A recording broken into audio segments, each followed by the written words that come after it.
If you would have told me you are going to be okay and you are going to thrive, you are going to wake up with a smile on your face, I would have laughed at you and then probably walked away.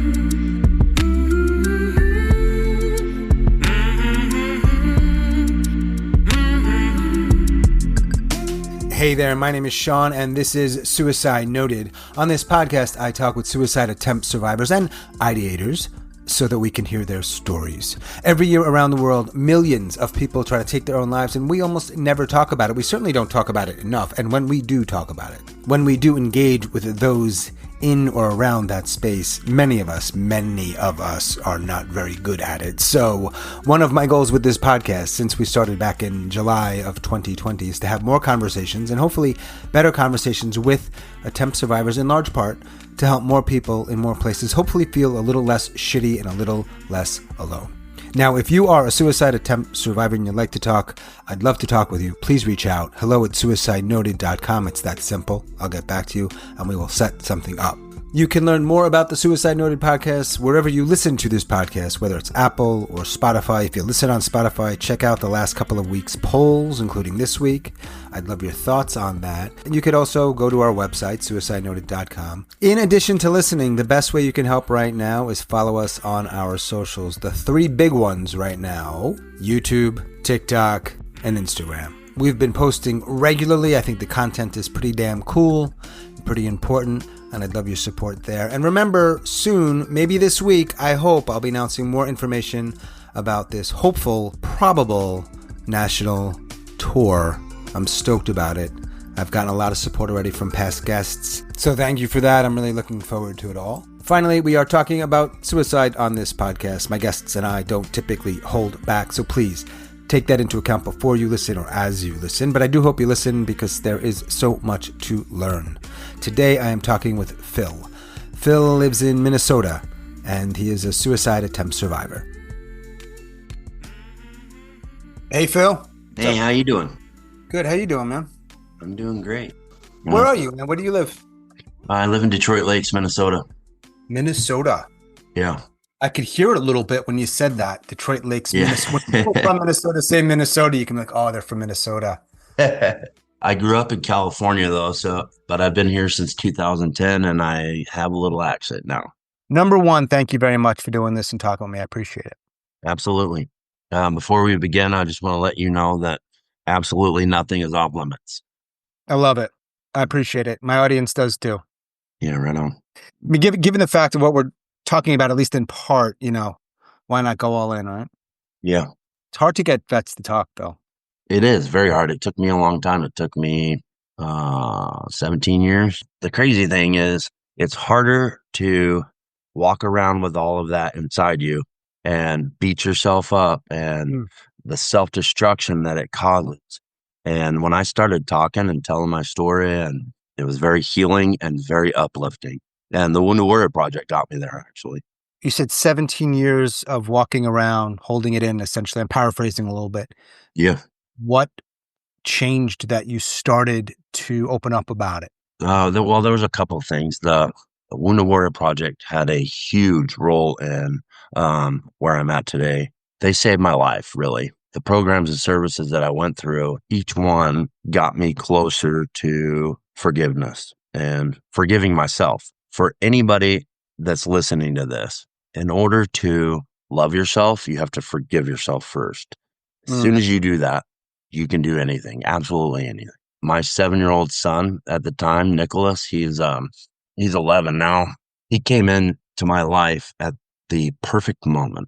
I didn't commit suicide because of him. What branch of the military were you in? I was in the Marine Corps from 2002 to 2010, Marine Corps infantry. I've kicked in plenty of doors. I've been in countless fucking gunfights. And we'll get into this more, but 2002 to 2010, so I imagine you had some deployments in the Middle East? Yeah, 3. I had 3 deployments to Iraq. 2 of those deployments were Westpac, so that's It's called a Marine Expeditionary Unit. You get on a ship and you basically float around until something happens, and then you're like the first responder to Mhm. stuff like that. The ship brings you there, and they give you a ride, and then you hop off and take care of business, and then get back on the ship and keep floating. Do that for 7 months. That was my first two deployments, and then I had a Yeah. 7 month combat deployment, which is you fly directly over to Iraq, and you're there for 7 months on the ground doing God's work. Mm. How old are you? I am 44. And you got into the military when you were how old? 21. I kind of traveled around a little bit after I graduated high school, and I was doing my own thing. And I kicked around the thought of joining the military, but I was being irresponsible and being a kid and having fun, and Mm-hmm. that wasn't for me at the time. And then 9/11 happened, and that really pissed me off. So that was the Mm-hmm. time. And so, Did you meet a lot of people that were kind of in the similar boat where 9/11 was a game changer for them? yeah, a lot. Up until you went to the military, you're from California? Yeah. Yeah. I grew up in California, Ridgecrest, California. It's in the middle of the desert. I had a good time there. My dad worked for the civil service. He worked for the Navy doing a bunch of different programs. He worked at China Lake, and China Lake is a naval base that they do a lot of cool stuff there. They do a lot of secret squirrel stuff there, so. I never want to put words in your mouth, just so you know, so correct me if I'm wrong, but normalish upbringing. Oh, yeah, absolutely. Yeah. Bounce around, 21, you get into the military. And did you say you tried to end your life or almost tried to end your life? I tried to, yeah. More than once? Yes, 3 times. 3 times. When was the first one? How old were you? I think 2012-ish. After the military service. Yeah, all of this happened after the military. And 2012, I think, was the first time. I was drinking heavily, and I don't remember a whole lot about my time after I got out of the Marine Corps up until about 2019. Is unfortunately it's a blur, and I don't remember a whole lot because I was in the bottom of a bottle that whole time. So about 2010 to 2019. 2012, and at some points afterwards, before 2019, were your 3 attempts? There were 2 attempts. So 2012, about 2018, 2019 time frame, and then 2020, November of 2020. That was my closest call. Yeah, Okay. Are you comfortable talking with me about them a little bit? absolutely. You said we're good to talk about anything. Anything. But one of the reasons I ask some questions that might feel kind of, like a little much, or questions you might not typically hear, is I know there's a lot of people who are struggling, Yeah, and dancing around it isn't the way to help them. I don't believe. right. You I know, don't believe it either. Yeah, I don't get super gory because that doesn't help anybody. But I do ask questions that are, pretty direct. So, in as much as you can recall, because you said 2012, for example, a lot of drinking, so yeah. it's a little blurry. What was going on that you tried to? I know this is hard because it's big. Not hard necessarily. You don't want to answer it, but it's like who the hell knows why? But I'm going to ask you. Why'd you try to end your life in 2012? Do you recall? In 2012, I'd been out of the Marine Corps for 2 years. When I got out of the Marine Corps, I felt like I lost my purpose. I lost a lot of my guys in Iraq in 2006, and I didn't have time to deal with that. So I compartmentalized it. So I carried that with me, and then it all started coming to a head. I got very tired. I got tired of nightmares. I got tired of running from my problems. I got, I was wore out mentally, just Mhm. exhausted. And I can't remember how I did it. I remember ending up in the VA in Fargo, North Dakota, and my wife was with me. I was drunk. The nurse kept asking me all these questions. And at that point, I was very guarded. I didn't tell them what was actually going on because number one, I didn't know any better. So I didn't want them to lock me up in a padded room. I didn't want them to take my guns. I didn't want them to, intrude on my life. The questions that the nurse asked, I just danced around it, and I made it seem as though I was there because of alcohol Mhm. abuse. Mhm. So they admitted me for 3 days, and I detoxed, and then they wanted me to go through all these programs, and I just said yes, yes, yes, and then left and never came back. So that was my very first introduction to the VA. It was an absolute failure because I wasn't honest with them. They could have helped me back then, Hmm. but I wasn't honest with them. I was scared of what would happen if I told them exactly what was going on in my head and not knowing what they would do with that information. So you survived that, obviously. Yeah. And I survived that because of my wife, Missy. She experienced all three events. The courage that that woman has is amazing. Still married. Oh, yeah. I've been married 25 years. Wow, that's cool. I met her before I went in the Marine Corps, and then she was with me through the Marine Corps, all the deployments, and then everything that happened afterwards. Everything that happened.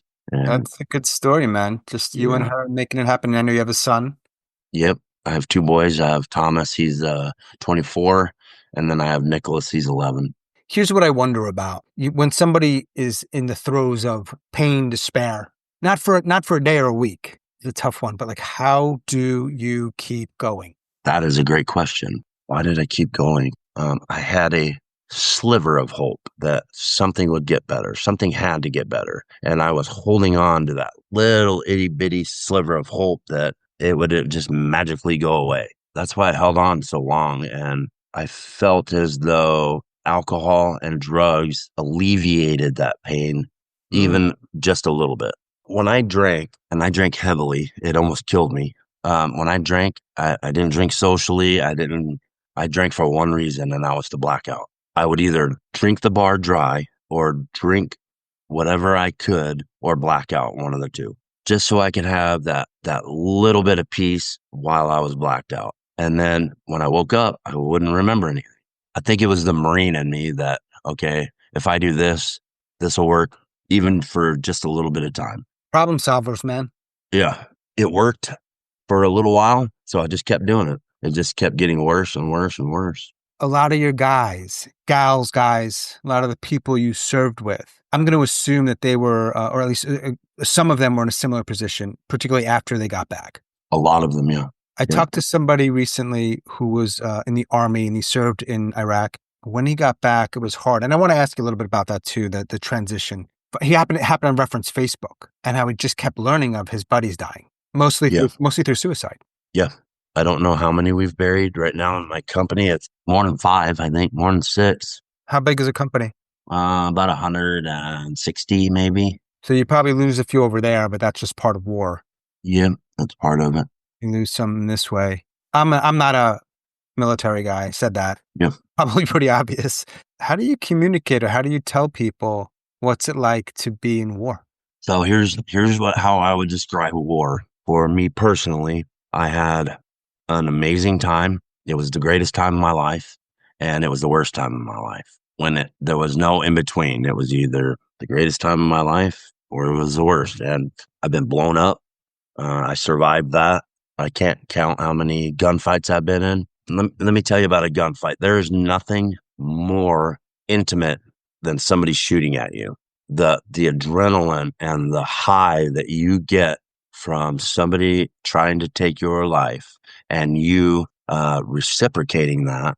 I've done a lot of drugs and nothing has ever topped that. It was a great experience. It was a high that I've never experienced since. It got to the point where we'd be on patrol or something like that and we start getting shot at and me and my guys would start shooting back and I would just start laughing, while I'm pulling the trigger, and yeah, it's very, very intimate. That's the word that I was going to ask you about. I don't think I've ever heard anybody use that word to describe that before. And here's how I put that into a little bit of context. The insurgents that were in Iraq, that were a majority of them were from Iraq. That was their country. They felt they were wronged, so they believed in something, and they believed in it enough to go fight. I respected that. However, if you try and kill me, my training and my mindset are better than yours, and I'm going to get you first. And if I don't, then I don't. Good on you. But I'm still here, so yeah, it worked out. But I don't hate people that fight for a belief. Even radical terrorists, right on. They believe in something so much that they are going to go to the extreme to create violence on whatever it is that they're trying to accomplish. And hey, I get it, but I'm going to try and kill you before you Right. kill me. After 2012, are you in Minnesota? Yeah. At that point, one of your kids has been around for a while. Yeah, Thomas. Yeah, he was living with us and going to school and doing his thing and going to the lake and having fun and all that stuff. But Lot of lakes up there, man. yeah, there is. Given how given what you shared about what your life was like and dealing with it, your dad, your husband, like how? It got to a point where I pushed everybody away. So I was very guarded at that time, and I didn't express my feelings even to my wife. But she's wicked smart, and Mm. she saw the facade that I was putting on. She saw through the front that I was putting up, and yeah, she knew better. She really did. She Yeah, sounds more than just wicked smart. yeah. She's a very strong woman. Yeah, I'm glad she stuck by your side. yeah. Me too. Very blessed. 2018, 2019, attempt number 2. Attempt number 2. So at that point, my nightmares were every single night. If I went to work all day, I would be thinking about, at some point, I have to go to sleep. I'm a war fighter. I'm Marine Corps infantry. There's not much that I'm afraid of. And I was terrified to go to sleep at night. Mm. So that's all that I had to look forward to. On top of that, I was dealing with migraines, depression, anxiety, you name it. I've probably dealt with it once or twice. I would wait until everybody went to sleep. And then I was taking amphetamines at the time, and then amphetamines and cocaine, anything to keep me awake at night. I was so scared of going to sleep. So I'm up here in the living room, kitchen area, usually where I hung out, and everybody's asleep. And I just started crying. I just had enough. I was hurting. Alcohol really wasn't doing enough. I couldn't drink enough. I was drinking 175 of Captain Morgan a night every day. That's a normal bottle. No, it's the big one. You were putting it Yeah, away. yeah, absolutely. It got to the point where alcohol wasn't doing anything, and I was taking the amphetamines and cocaine so I could stay awake. So I would stay awake for 2 or 3 days, maybe 4 days. I would just go through life, meal to meal. If I had breakfast, it didn't matter because I had the timing down. So I'd be like, all right, here's breakfast. Now make it to lunch.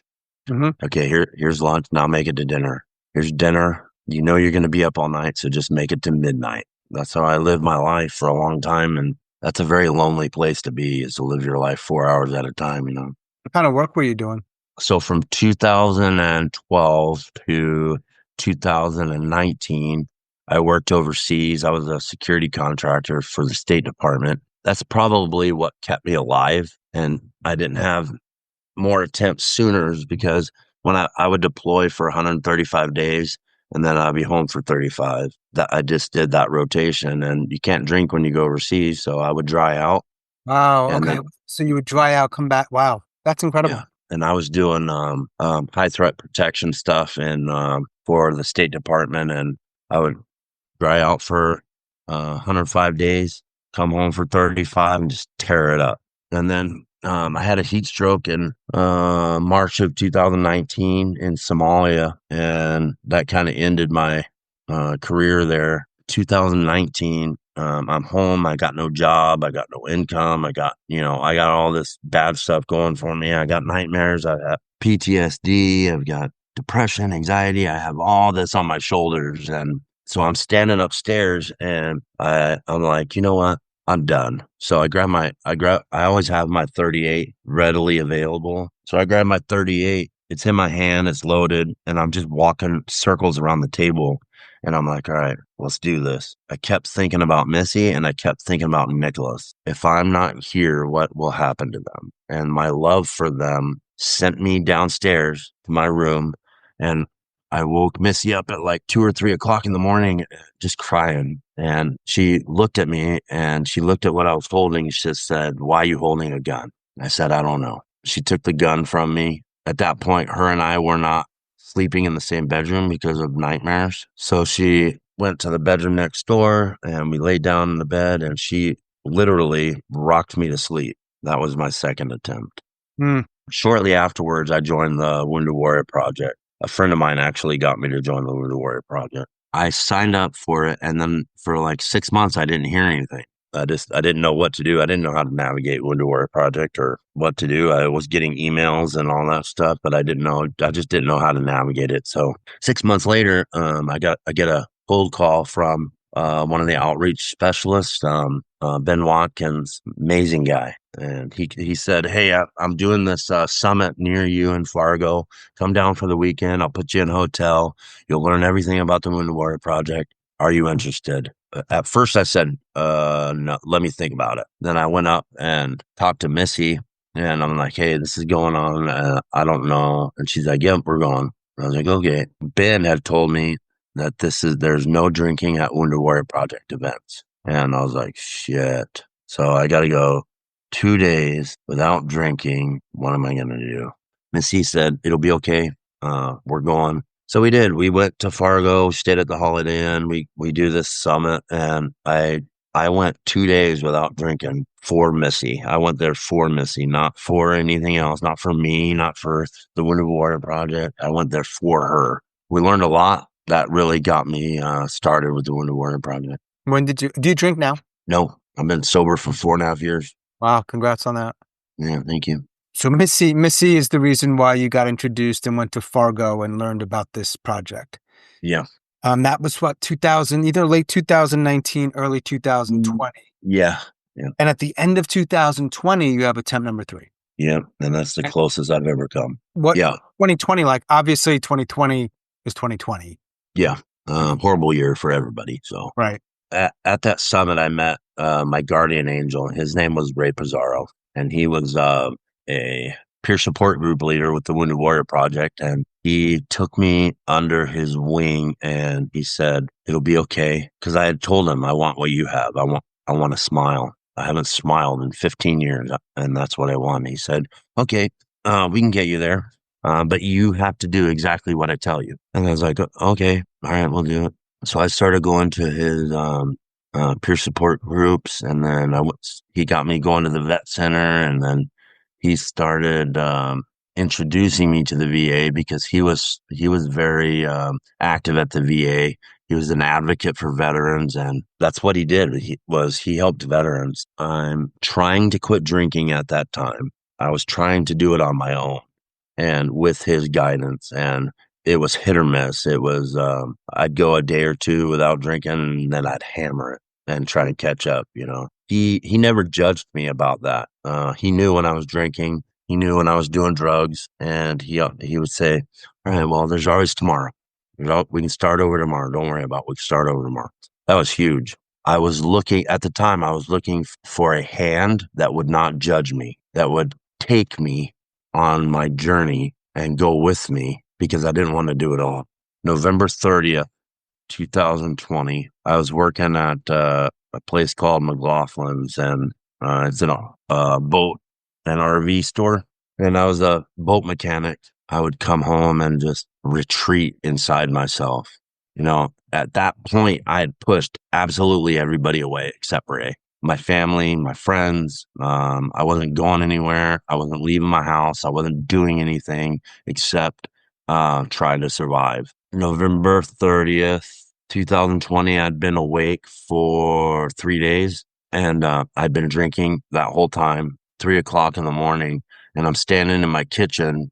I just made myself another drink, took another hit of amphetamines. I said, I'm just tired. I'm over this. I'd been fighting my depression for a couple of years at that point, trying to push away suicidal thoughts, suicidal ideations. I probably had those thoughts every day, at least for at least 30 seconds. It would pop into my head like, you should just leave. And I kept pushing it away. Like, no, I've got Missy, I've got Nicholas to deal with. What are they going to do without me? But November 30th, 2020, I had had enough. I didn't care about anything. And I'm standing in my kitchen, and I'm like, all right, now's the time.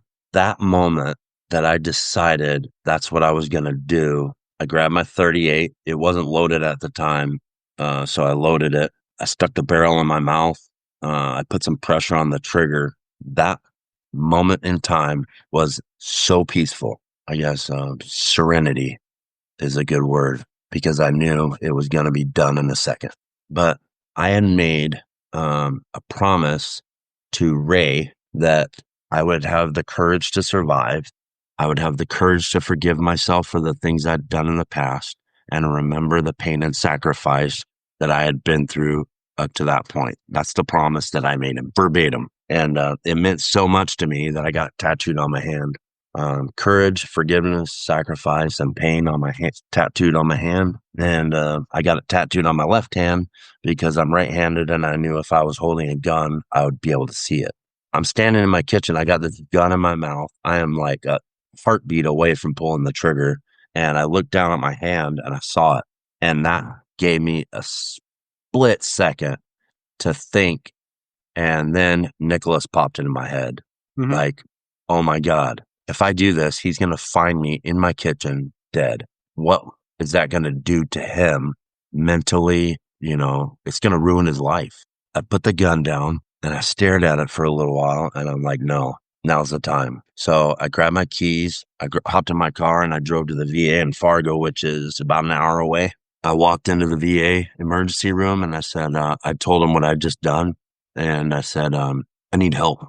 And the guy said, it'll be okay. Sit down right here and I will get somebody out here immediately.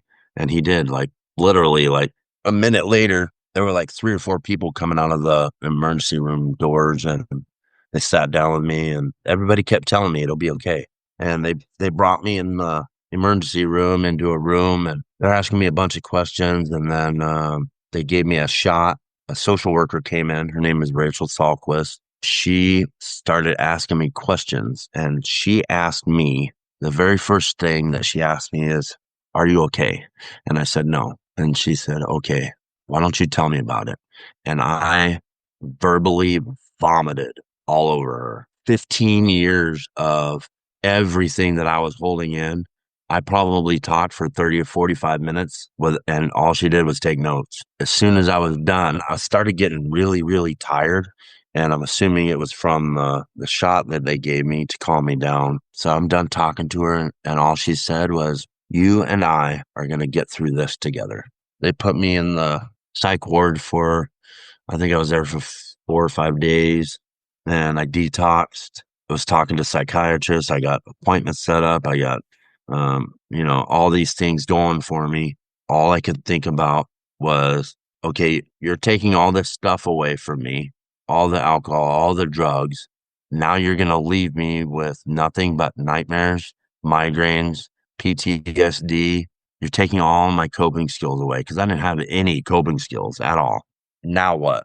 That's what I was worried. That was my main concern. I was okay. Now I got to fight all this without anything by Yeah. myself, without anything. That was a little scary, but Missy was there the entire time with no question, with no judgment, with I love you. We can do this. I'll be there with you. All that stuff. And with her, with Ray, with the Wounded Warrior Project, that really started me off on my journey. That's where I'm at today. Been clean for 4+ years. Yep. So that means no drinking, no drugs.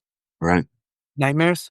Occasionally. So they'll surprise me occasionally, but instead of fear them, I embrace them now. If I do have a nightmare, I'm on medication where I don't remember my nightmares, but I'll know that I've had one because I'll wake up and I'll be sweating, my heart will be running, and I'm like, oh, okay.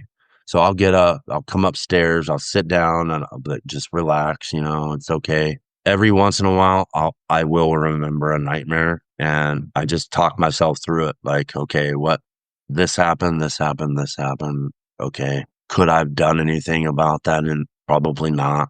And, I just talk myself through it and that really helps. You glad you're alive? Oh, 100%. Yeah. Absolutely. Yeah.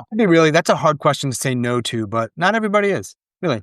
Right. Yeah, absolutely. No, not a whole lot on it, but I'm very spiritual. And I do believe that everything happens for a reason. And the path in your life is created by past events. Whichever path you take dictates where you end up. And I think that me having Missy in my life and Ray and a lot of staff at the Wounded Warrior Project guided me down the right path Yeah. and gave me purpose. Without purpose, I don't believe I would be here. What's the purpose? Purpose is finding that veteran that is struggling, hasn't started his journey yet because he doesn't know how, and then finding him and doing what Ray did for me. So you want to you're finding Phil 5-10 years ago. Yeah. Is that why you are cool with talking to me? And I imagine you do this with some other people. Is that part of the reason why? Because that is the purpose. Yes, that's my purpose I will talk to 4 people or 400 people. As long as I touch one person, makes it worth it. That one person is always in the audience, whether they say it or not. They need to hear what I have to say. And if I sugarcoat things and if I'm not honest, how does that help them? So given that you kept it in for so long and now you don't, I'm assuming, tell me if I'm wrong, it went from very few people knowing about any of your attempts to now probably a rather large number. What you've gone through, not just the attempts, just all of it. All of it. Everything, yeah, everything. My story is an open book that I am willing to share with anybody that asks. And sometimes they don't have to ask. I will make myself vulnerable for somebody in order to get them to drop their guard and listen. Usually that's all it takes is for you to be vulnerable first in order to break the ice, Yeah. When was the last time you felt at all suicidal? I've thought about it a couple of times. Probably about 6 months into my recovery is when I started thinking about it again, because here's why. My mind was clear. I was doing all these treatments and rehabs, and I sat down one day and I started thinking, like, I had an army of doctors, psychiatrists, psychologists, social workers, veterans, all these things, and all these people that were helping me guide me through what I was going through. I started thinking, like, Missy has been going through the exact same thing that I have, and she has been dealing with it all by herself. She has nobody to talk to. She has no doctors behind her. She can't go talk to a psychiatrist. There's no support for her. When I started thinking about that, I bottomed out depression wise, because I started thinking about all the things that I did to her, that I put her through, and she did it alone. I was not there for her. I was, occasionally I still struggle with that, especially because she started telling her story and giving her speeches. When she starts telling her story, it really breaks my heart, because I would do anything for her. Absolutely anything. I wasn't there for her. When you had said earlier about the forgiveness, is that a big part of it? Yeah, huge part of it. Yeah. How'd you guys meet, by the way? We met on the internet in 1998. Yeah, when it first came out. Yeah. So we met in an online chat room, and I came to Fargo to visit her, and I never left. That's quite a love story. Yeah. How many people do you have in your life right now that you could talk to in complete no bullshit, talk about suicide if you're thinking about it, and you feel okay afterwards? You don't feel, that kind of thing. Yeah, probably 2 dozen. Yeah, I am surrounded by amazing people that are invested in me, want nothing better than to see me succeed. And yeah, so probably 2 dozen people I could reach out to that are in my phone that I can tell anything to, and they'll be like, okay, well, let's deal with it. It'll be okay. I hear that, a lot, and I say that a lot too. It'll be okay. And you've had how many times have you been in the hospital? You said you had the first time when you went to the VA, they put you in a psych. I don't know what you call it through the VA, if it's a psych unit, but Yeah. in your place. Have you been there more than once? No, I'd just been there once, and then I went to rehab. I went to a 45-day rehab, which was kind of the same thing, but a little bit more lenient. Yeah, but I've just been in the psych ward once. Did you ever get a diagnosis that you think is correct or accurate? Oh, yeah, absolutely. PTSD with traumatic brain injury and I'd have to look at the list, but You take meds to deal with it? yep. I take I think 6 or 7 now. I was on 14 or 15 different medications at once, and now I've got it dialed in now. So I take 6 or 7, I think, and a couple of those are like multivitamins, B12, stuff like that. It's so interesting, man. So if I had asked Phil from, I don't know what, I'll pick 2002 because that's when you started your military service, up until not that long ago, some years ago. But if I had said, you're going to be seeing therapists, you're going to be talking about this stuff, you're going to be taking meds, I mean, what would he have said? I would have said you were full of shit. Yeah, no chance. No chance at all. Isn't that it? Wow. And If you would have told me, hey, you know what? You are going to be okay and you are going to thrive. You are going to wake up with a smile on your face. I would have laughed at you and then probably walked away. it'd be like someone saying, aliens are going to come down on your front porch and you're going to have a beer with them. Right. It's like, Yeah, exactly. and yet, there's people, this as much as I do, probably more. There's a lot of people who feel exactly the way you're feeling that right now. Yeah. Yeah. Like, this is somewhat rhetorical, but somewhat not, like, because there's nothing anybody would have been able to say to you back then. And I know that this is like a purpose for you. So how do you bridge that gap? That's the golden question right there. Yeah. How do you bridge it? I don't know. Talking about it, I guess, is helpful. Yeah. Yeah. Talking. Yeah. I don't think enough people talk about it. I think when you start talking about it, people are like, oh, this is going to get weird. No, it doesn't have to get weird. You and me have been chit chatting for how long, and it hasn't gotten weird yet.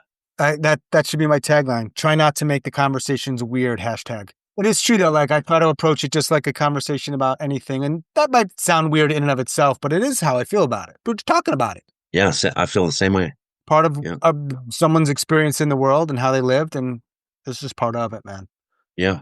So even today, if I'm dealing with a veteran that's in crisis, I'll flat out ask him. I don't say, "Are you thinking of hurting yourself?" No. Are you thinking of killing yourself? Yeah.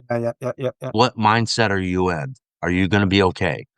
If I leave you, are you going to kill yourself? If they dance around the question, that's a automatic yes. Right. Okay. Well, I'm staying with you. We're going to work this out. That's a start. Yeah. Yeah. Are there any myths or misconceptions? And I guess for you, it could be around feeling suicidal, anything related to the military, just the stuff that when you hear it, you're like, that is complete bullshit. I believe that some common misconceptions are suicidal. Oh, that means he's homicidal too. Oh, wow. Yeah. Okay. So we should go and take all of his guns. We should go forever. We should just take him away. And absolutely not. I'll tell you what, because I don't know the statistics, I'm going to say 99% of veterans, they are protectors. They want to serve. They don't want to harm. They'll do anything to protect you. So if they are dealing with their personal issues and they are suicidal, it irritates me when people say, well, if he's suicidal, that means he's homicidal. Absolutely not. There is not one time when I was dealing with suicidal ideations and I was standing in my kitchen all by myself with a gun in my mouth.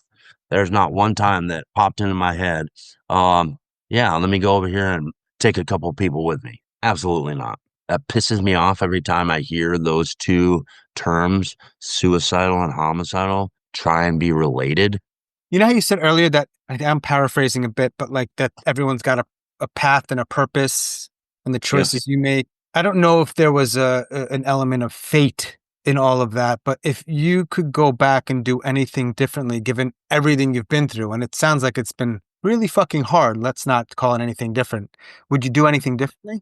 No, absolutely not. And I'll tell you why. Because I used to tell Missy all the time, I wish I was the same guy that I was before I joined the Marine Corps. I think that today that is not the case, because if I was the same guy that I was before I joined the Marine Corps, how many people would I be helping today? How many veterans would benefit from me talking? How many veterans would reach out to me and say, hey, Phil, I know you're a civilian, but I'm going through this. Can you help me?